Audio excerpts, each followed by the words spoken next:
On this episode of Thinking Through, Dr. Allison Lester is joined by two of the sharpest voices cutting through AI hype, linguist Dr. Emily M. Bender and sociologist Dr. Alex Hanna, co-authors of the AI Con, How to Fight Big Tech's Hype and Create the Future We Want. At a time when AI is sold as all-knowing and unavoidable, Emily and Alex offer a countervoice. They clarify what these tools actually do, name the costs the hype tends to erase, and explore what resistance can look like in classrooms, workplaces, and everyday life.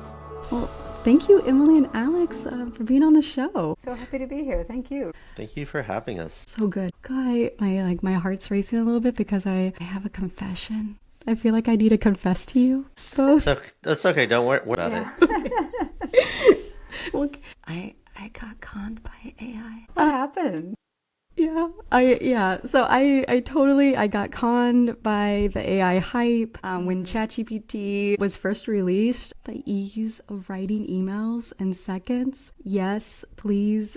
Thank you. Especially those emails that are so mundane and so boring and so soul-sucking. And then being in academia, writing can be so lonely and isolating, and having a chatbot just like cheer me on and help me get unstuck and be a more robust search engine. Oh my God. Thank you. So it's not a more robust search engine.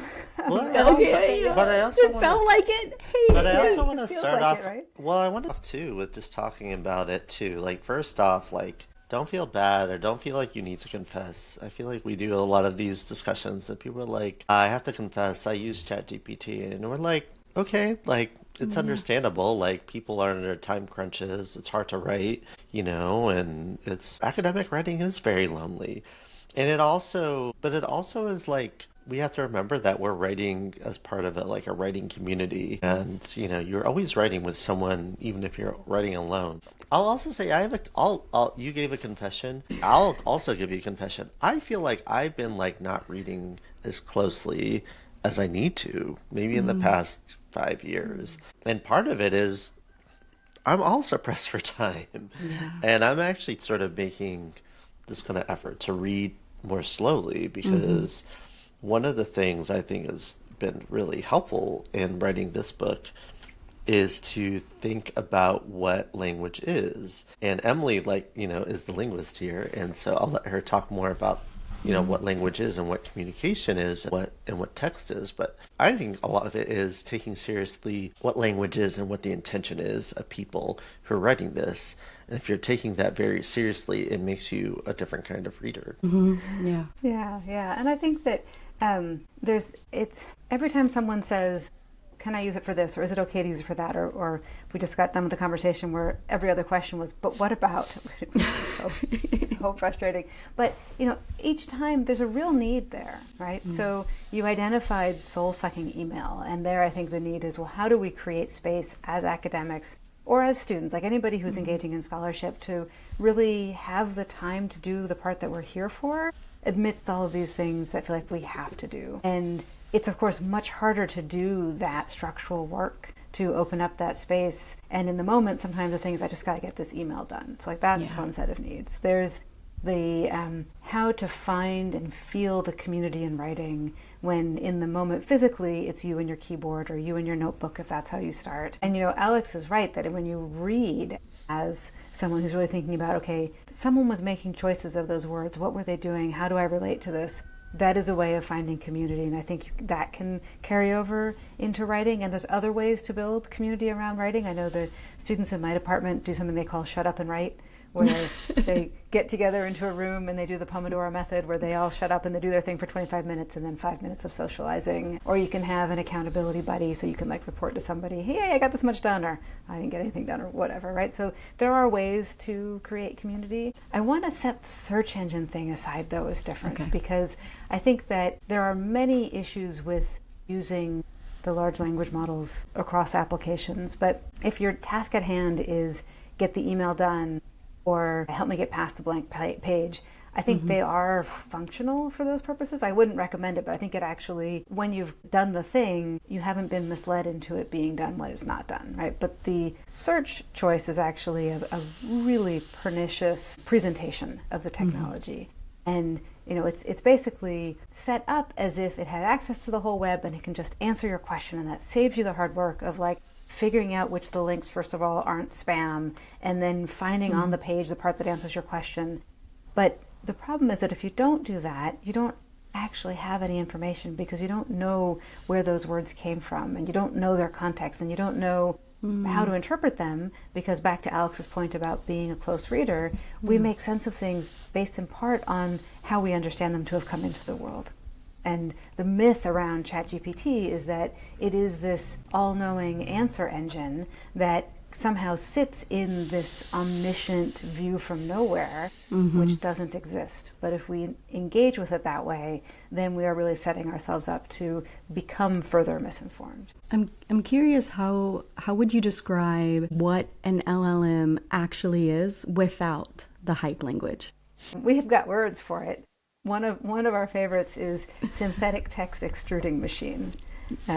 And the sort of quick way to talk about this is everyone's got predictive text on their phone, right? And I think everyone's played the game where you type in, "I'm sorry, I'm late, and then you just pick the middle option over and over again and sort of see what it comes out with. That's effectively what ChatGPT is doing, but it's doing it sort of behind this wrapper of being designed to simulate conversation so that it feels like you are talking to something, as opposed to just what's the next word, what's the next word, what's the next word. Okay. I'm thinking about what within that space and holding that definition, what do students and teachers need to know most about what these tools do and don't, zeroing in on that. Yeah, I mean, the starting point is they aren't understanding anything you're putting in. You've put in something, and then what the system is processing is actually what you've entered, plus a long hidden system prompt that the user doesn't get to see, and then outputting based on its training data, likely next word, likely next word. So it is designed to look like it's understanding and having a conversation with you, but it absolutely is not. I think the second thing is that even if you have a version of it where you're giving it some specific documents and trying to ask questions about those documents, sometimes people think that that means that it's going to only say things that are true from the documents, but it doesn't work that way. Right? It is making collage or paper mache out of those input documents, and the glue of the paper mache is all of the rest of the documents in its training data. So all that stuff might come leaking in. You can have things sort of twisted and put together in weird ways. And ultimately, if you're trying to get a summary of a document, for example, even if every last thing that came out in the summary were true of the document, you can check that pretty quickly. But to check that it didn't miss anything important, you have to go read the first document. Yeah, and would just add this to say that it's not like it's a database of kind of truth claims that it accesses it, because it's what is likely to come next. There is words that are likely to come next, and it doesn't have to follow any kind of structure of argumentation, or even in uses of doing things like summarizing. There's no guarantee that it's going to summarize them in a way that is necessarily true. It's just that the tokens that come next are more likely. And so a lot of that important work that you do in education, whether it's coming up with some ideas or summarizing a document or checking sources, I mean, that's all the critical work that you're doing in teaching and learning. I mean, there's no guarantee that you're going to get correct outputs at all from these tools. So that's an important thing to consider. I'm thinking a lot about this on the student end. On the teacher end, you can think about this in the same kind of way, the same kinds of setup. Like if you were going to say, I've seen propositions that suggest, well, maybe we could use these to develop lesson plans. Well, what's going to be the case in are you actually going to get an output that matches what the initial prompt of the lesson plan is? If your learning objective is to, do X, Y, Z. Are these questions going to actually support those learning goals, or are they going to effectively find what, in the best instance, it is going to plagiarize a lesson plan that is already in the training data. In the worst instance, it is going to come up with things which are in kind of counter to one's own learning objectives. So at that case, does it make sense to even use this thing in such a case unless you are radically revising the outputs of this at the end of it. Totally. That just made me think of what gets masked in the way when we talk about AI.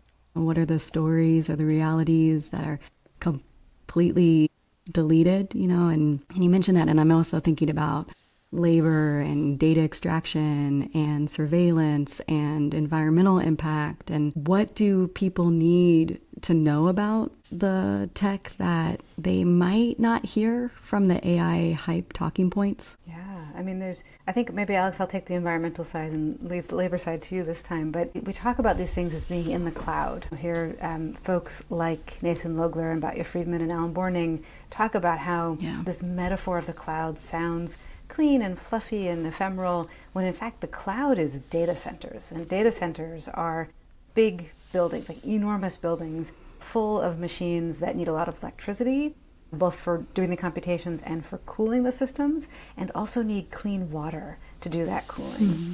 And they tend to be sited not where electricity and clean water are abundant, but where they are poorly regulated. I was just, Alex and I both got to speak with a reporter in, I think, Albuquerque, where Tucson. Tucson. I was going to say, that sounds like Tucson, Arizona. Mm-hmm. Yeah. So in the desert, right? He was reporting on a proposed data center there, and the company that was putting in the data center, wasn't saying who they were going to be selling the compute time to. They were also claiming that they were somehow going to be putting more water into the community system than they used, to which, how? It's the desert. Where are they going to get this water, right? But these companies sort of go in and make all these big promises, and the regulatory authority, unfortunately, many times have said, sure, that sounds great, and it sounds like it's going to bring jobs, right? It's tech. Well, it's actually bringing very few jobs. And what happens is you get these horrible stories of really water-stressed areas where the water ends up going to cool the chips in the data center and then can't be returned, right? So that is fresh drinking water that is being slurped up by these systems. And really, to what end? And data centers predate this AI craze. So, with regards to the labor element of it, so much of the labor that is needed to make the system work at all is done typically in the majority world, also called the global south. And this labor is often sifting through kind of the worst of what these systems have to offer. So it's often violent content, is content describing how to build weapons, describing awful sexual acts, describing really terrible and gory and violent situations. And there's this process which is called reinforcement learning with or from human feedback? Reinforcement learning from human feedback. Doesn't really matter. But it is a process in which outputs of large language models can be changed if human raters are actually labeling whether these things are good or bad. And so many of these people who are doing this work have to read that content, try to come up with some kind of alternative, and then feed it back into the system. In some cases, work as what are called red teamers. And so they are reading the content, and then they are actually posing prompts that are supposed to be very awful. They're like, tell me how to build a bomb, tell me how to do self-harm. And they have to think about these in very kind of twisted and imaginative ways. And so that's another way in which this labor is being done by thousands of people, typically in Kenya, Venezuela, Colombia, India. And then there's also the aspect of it where there are cases in which these technologies aren't as automated as they seem. They are actually cases in which they are pretending to operate as robots or as automated systems. And so there was an admission from Kyle Voigt, who was the CEO of Cruise, which is a self-driving car company. And the New York Times had reported that there was basically humans doing some of the driving in the cases in which the automated vehicle wasn't able to negotiate a certain scenario. And then he defended the company by admitting on Hacker News, which is a popular news site in Silicon Valley, a sort of forum, that no, we only have to do that about 2 to 4% of the time. And that's still quite a lot if you're envisioning, the amount of hours these things are driven. And so there's a lot of these cases in which there are humans actually very much involved in this, despite the sheen of automation. It just makes me curious about what kind of cognitive dissonance we have to do to block out the sticky ethics, the kind of the dark underbelly of the tech that we're engaging with. I'm just sitting with. I think part of that is wrapped up in this like discourses of it's inevitable, everybody's doing it, that's just the way it is. And I think we're at a really interesting juncture with this, because if you compare this, usage of these systems to usage of plastic, right? We are now at a point where plastic is completely integrated into all of our systems around us. And if you wanted to try to avoid using plastic at all, that's a lot of work. It takes a lot of time, it takes a lot of money. The world is not set up for you to avoid using plastic. The tech companies are trying really hard to make their so-called AI systems similarly ubiquitous, right? You can't start Zoom or your email client or LinkedIn without, or Adobe, like, here, do you want AI summarizing of this document that you're trying to read? Like, no, I don't. But you don't actually need any of that. It's a little bit in the way, but you can still do all the things you were trying to do without it. And so I feel like we're at an interesting moment where the resistance really matters. That if we refuse to use it and we maintain the habits of going with, doing things manually, then we can resist sort of this synthetic text system becoming as thoroughly embedded in everything as plastic has. Unfortunately, computing is quite implicated in all of that. We really couldn't have the devices that we work on every day if it weren't for extraction of cobalt or the 3 T's of tin, and I forgot the other two, but the big three that are typically mined in the Congo and in some conflict zones. And so, I mean, one of the kind of features of foregrounding this is to know that, well, this is a technology that you really don't need.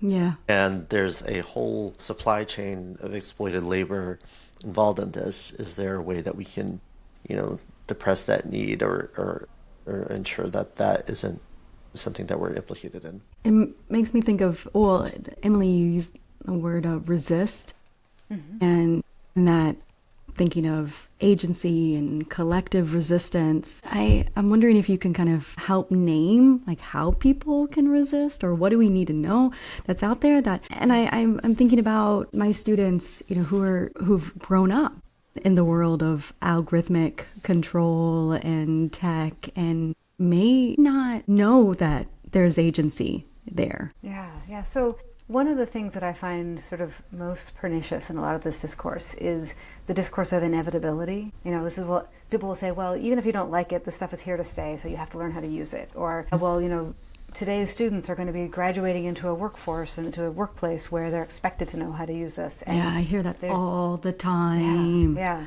And those discourses are really a bid to steal our agency, because the future's not written, right? And so I think it is valuable and it can be hard, right? But every time you have a chance to say, no, actually, I don't want to use that, or no, I don't think we have to, or no, I think there's another way, that opens up a little bit more room for you or somebody else to do it again the next time.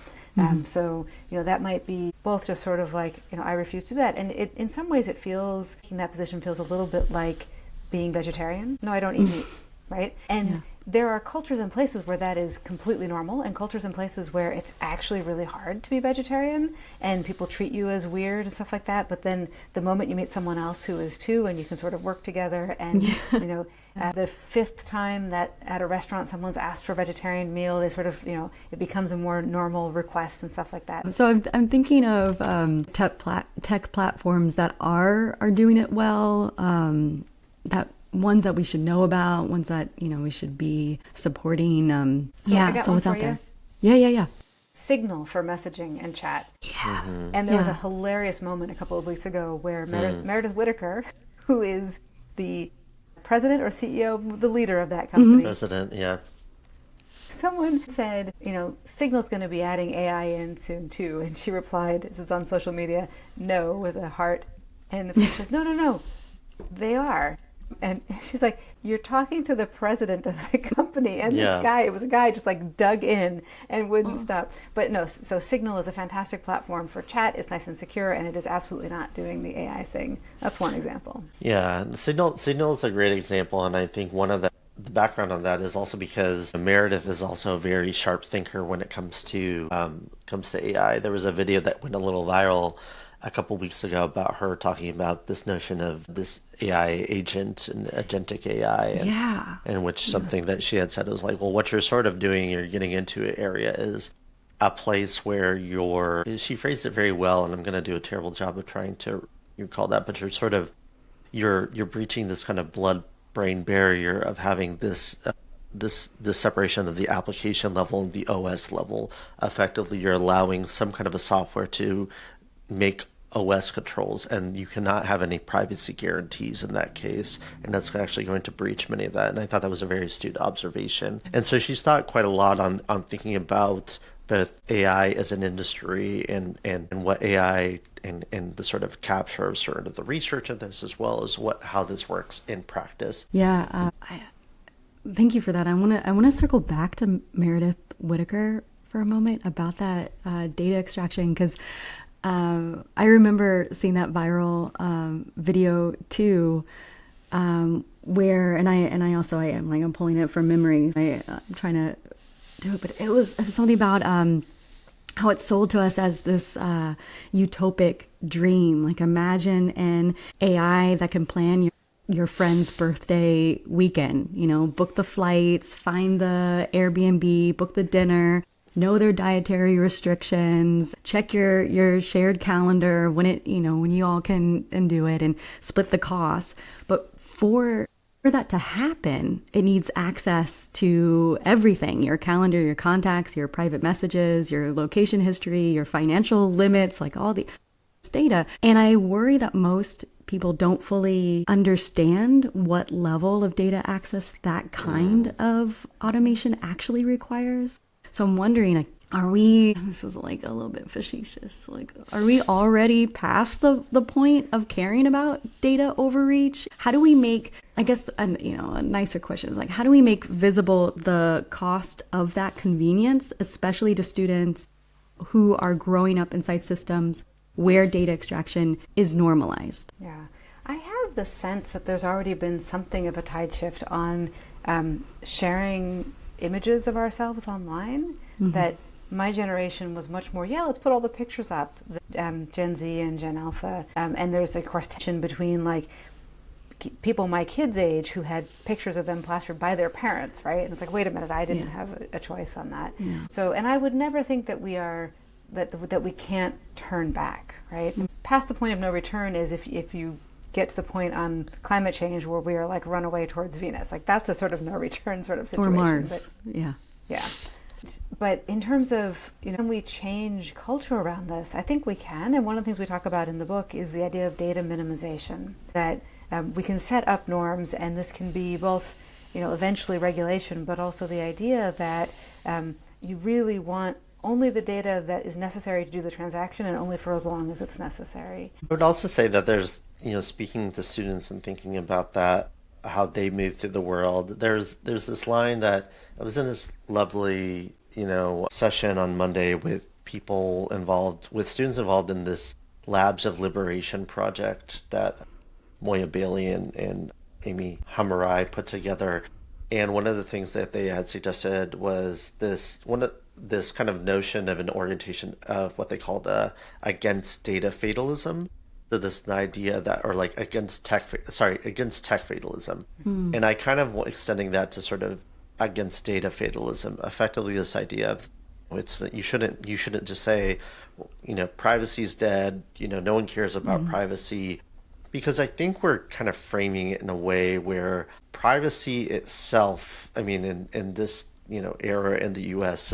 is very peaked, especially as so much about us is being used against us in very peaked, situations of state violence. And so I think we're having this, this period, as Emily suggested, of there's a little more, idea of like, well, your data is being used and can be weaponized in this particular way, not only by the state, but also by companies and other types of organizations. And I mean, and I don't know how much, that resonates with, a lot of people, but I think there's also a notion that, there's a sort of creepiness factor around it that I think is helpful. If I can bring in a scary example, if you think about, it's very handy to have a period tracking app, right?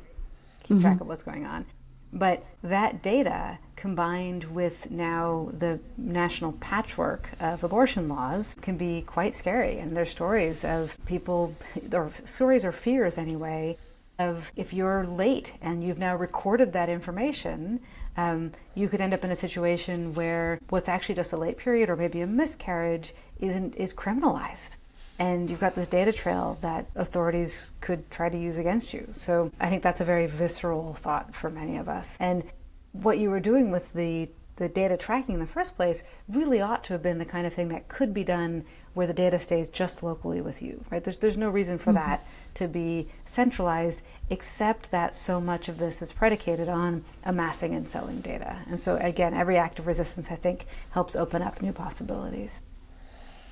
Yeah, I want to take that and bring it into the classroom space about, because I'm just thinking as we're preparing for fall semester and course is going to be launched, what do we need to do differently in how we talk about technology or engage with it in the classroom space? You're the one that's going into the classroom this fall, and so and Yes. I unfortunately am not. I actually wanted to be, but I'm not. So I'll let you start. Yeah. So I think that I think we need to acknowledge that students are coming into a really confusing set of mixed signals, where on the one hand they're being told you can't cheat using ChatGPT, and on the other hand it's like, but we're the AI university and we're going to give you access to all of these things. And it's like, what's going on there? And the conversation that I have with my students, the sort of background to this is I never want to be in the position of having to police what my students are doing, because that interrupts the relationship of teaching. And so my goal isn't to, sometimes people will say, oh, so you think it should be banned? I'm like, no, I think that ChatGPT does not help people learn. And so I want to do my best to set up a classroom environment where students have the time and the space to do activities that are meaningful for their learning. And I'm able to make it clear to them why those activities are meaningful for their learning. And, that's, if someone finds that they are the only thing they can do in the moment because they're so busy with work or they've got too many classes or whatever is, get a fake essay extruded out of ChatGPT, then no learning has happened. And, if I spend time providing feedback on that, then there's no value to that either, right? So I would much rather have students come to me and say, look, I really don't have time. Like, what can we do here? Yeah. And to really try to keep the focus on the goal is not the grades, and that can be really hard because there's so many systems that are set up around grades, but the goal is the learning, and how do we set this up so that it works for you, the student, to do the learning in this class that you have hopefully chosen to be in. And it's even harder in classes where the students aren't really there by choice, but hopefully we can look at the bigger choice that brought them to the institution that led to them taking that class. Yeah, I mean, I just plus one to everything Emily is saying. I want to really emphasize, I think there's a notion that like, well, are you going to ban these technologies? And I'm like, well, banning probably is not going to work. Also, it's going to set up this situation where if a student is using these technologies, then you have to report them for some kind of an academic misconduct infraction. You're just setting up students to fail in that case, right? You're policing your classroom. You are not really doing it. No one likes those proceedings. And the university is really unclear on that. The university is sort of saying, well, if you use it in this kind of way, it's academic misconduct.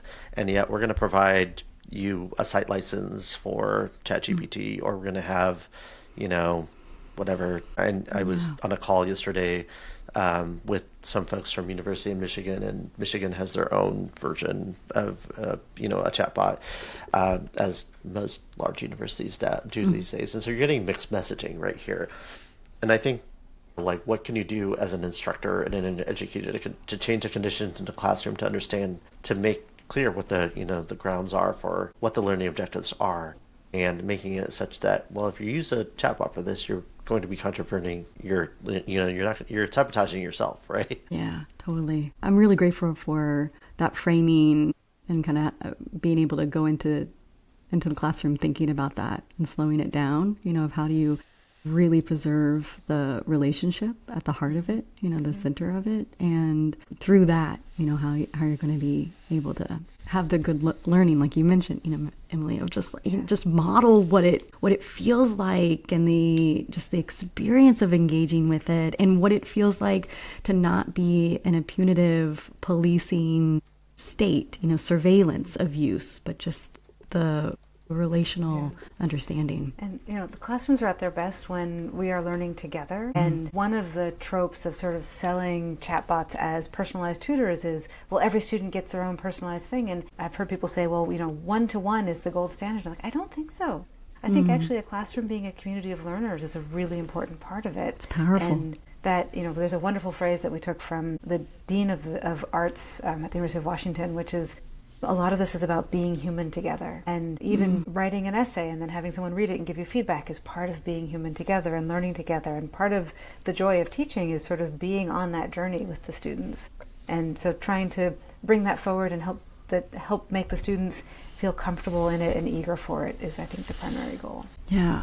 Okay, I want to switch gears for a little bit, because y'all have been hard to keep track of where where you've been. Y'all are in different parts of the world, and Emily, you're in Cambridge. Alex, like, you're constantly in conversations and booked and busy. Like, I'm just like seeing dance cards are full. And I mean, to list off all where you've been for your book release and more would take the entire show. I mean, that's just it. I just, have roll credits and just like, where you're all going. And I was, I'm in San Francisco, and last night went down to City Lights and saw your yeah. I'll have a nicer image of. We did an event there with Kari Johnson. I'm also in the Bay Area. Oh, and heck yeah. So I'm local. We did 4 events in the Bay Area. And City Lights was the first, wasn't it? That was our very first in-person book event, Yes. I think. Yeah, City Lights, and then we spoke at San Jose State. Then we spoke in Guerneville, which was a fun event, and then we spoke in Oakland. Yeah. And then, has there been something? I feel like there was another. So we did Seattle, I did. and then we did the Midwest. And then I did Writers with Drinks with Charlie Oh, on Saturday with Charlie Jane Anders at Strut in the Castro. So we've been doing a lot of Bay Area, and we're doing a lot of Seattle events, because that's where Emily usually is. yes. Oh, A part of the story that I love telling is that we had a lot of fun sort of doing that together. We did a road trip through the Midwest too, but Alex and I first started working together in 2020 as part of a group of people who were working together online on some research papers. And then our collaboration continued into our podcast, Mystery AI Hype Theater 3000. We wrote some op-eds together. We wrote a whole book together. And then in March of 2025, we finally met in person. And that was also in the Bay Area, because I was down in Mountain View for an event at the Computer History Museum, and Alex showed up, and it was fun to like, hey, wait, you're a real 3D person. I know. And Emily, not to put you on blast, Emily, but you are as short as you say. But you have. I will say you have. You've got tall energy. You have tall person energy. Yes, 100%. Tall, totally. People say this about me, but yeah, no, I'm short. I love it. With your road trips and everything that you've been doing, I'm really curious about how you've been in so many different spaces, and I'm curious about what are you noticing, what conversations have stayed with you. Are there moments that raised new alarms or made you think, oh, okay, book number 2 needs to be about this. Like, we need to talk about this whole thing. So I'm curious about like what tensions or patterns are emerging that maybe even caught you by surprise. So we had both done a lot of media work, a lot of appearing on other people's podcasts even before this. And I mean, for me, a lot of this activity started with arguing with people on Twitter in the late 2010s. And so I think a lot has been familiar, and it's a mix of people who are like, thank you, I found my people. I'm not the only one who thinks this way. This is reassuring. This is exciting. And then, at the in-person book events, somehow there is usually one person who wants to be the reply guy, who got themselves to the venue and sat through the whole talk just so they can be the reply guy. But there's usually only one of him. at each event. And the other thing that I've noticed... Universally a him, we should say. Yes, yes. Reply guy is not a gender-neutral version of guy. The size of the audience seems to be growing as time goes on. And that's been interesting to me. And I don't know if that's just like the book has generated some buzz, or if we've gotten better at advertising events, or if the events we've done outside the U.S. draw more people, because I don't know, we'll be back in Seattle in October. It'll be interesting to see how that one goes. Yeah, I'm trying to think about things that have been most enlightening in this. There's, we often, I think, fixate on the reply guys, but there's also been a lot of really interesting cases. And one of the things I think is most helpful in these conversations, and this is something kind of bringing to other work, which is the ways in which people are dealing with these tools in different types of work situations. So people say, well, I have to deal with this with my job on my job now. I have to do this at my school. What do I do here? I need some help here, or I'm being told I need to do this. And some people say, I'm dealing with this and I'm going to try to work with it. But a lot of people, many more people say, my boss is really taken with this and I would really like some way to push against this. In some cases, we've had people, I had a teammate of mine say, I gave my boss this book and he's just been blown away with this. And he stopped using the tools at work, which is kind of the best solution. But I mean, there's also, also cases where you're like, well, this is becoming more of an imposition. And we're seeing a lot more of that. I think the president of Axel Springer, there was some reporting, which is a huge publisher in Germany, said, employees must use chatbots on the job now. So it's becoming more and more of kind of this forced compliance. And I also think that's why the book is finding more an audience too. Yeah, goes back to that resistance. I have one last question that we always ask as we end. What's one question you hope we're asking about AI a decade from now? What were they thinking? Oh, you got my snort laugh, Emily. Yay! No, I really, that was a little bit snide, but I actually really do hope that right now we're in this moment where it feels like the future as envisioned by Sam Altman and Elon Musk and Demis Hassabis and all these folks is the future, and that's the one we're all running towards. And I know that that's not true, right? What hatched out of their imaginations doesn't have to be what the rest of us end up with. They have a lot of money and they have a lot of power from that money, but that doesn't mean their ideas are good or practical or anything like that. And so I do believe that at some point this is going to look ridiculous in hindsight. So yes, I would love to be asking, what were they thinking? Yeah, it's hard. I mean, I think that, Lord, it's hard to think about what we are going to be saying 10 years from now about AI. I mean, I feel like, if past is prologue, I mean, what we were saying 10 years ago about, big data, there's many of the same kinds of things where like you need to know what big data is. And the way that it's kind of ended up is that it's sort of, the hype around big data has calmed down. Now it's just data analytics. And I think this is a little more dangerous given that the huge amount of investment in data centers and the amount of jobs which are being slashed with the promise of being replaced with large language models and text extrusion machines. So I'm assuming I'm hoping 10 years from now I'll be like, God, that was a bad idea. Let's not do that again. Yeah.